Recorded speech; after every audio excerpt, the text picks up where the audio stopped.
by butler because of Pharaoh's dream. He was now already 30 years, but his manifestation did not happen.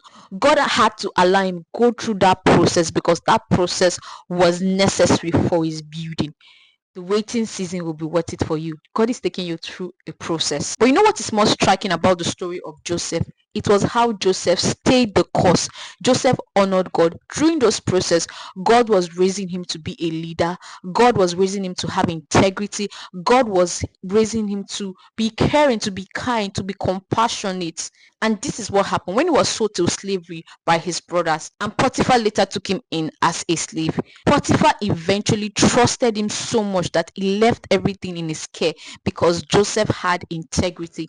Potiphar did not have to look into the affairs of Joseph or look into what Joseph was doing because he trusted Joseph. Joseph had integrity. So during that process, God was training him to have integrity.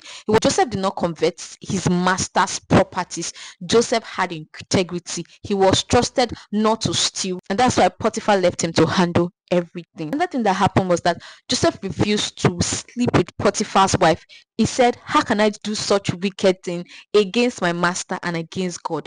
God was raising him to have what? Integrity, to not be promiscuous, to not be a prime minister that will be trying to, bully all the girls. He was not that kind of person. So God was raising him, and he had the fear of God. He knew that he had to honor God. Those were just training seasons for him. Those were the process he had to go through for the big break. And then he was thrown to prison. And while he was in prison, because he had integrity, he was also left to take care of the prison guard. That's God raising him for leadership. Just as God has started raising him from Potiphar's house, he was still the one in charge of the prison to make sure that everything is going fine. He was the keeper of the prison as a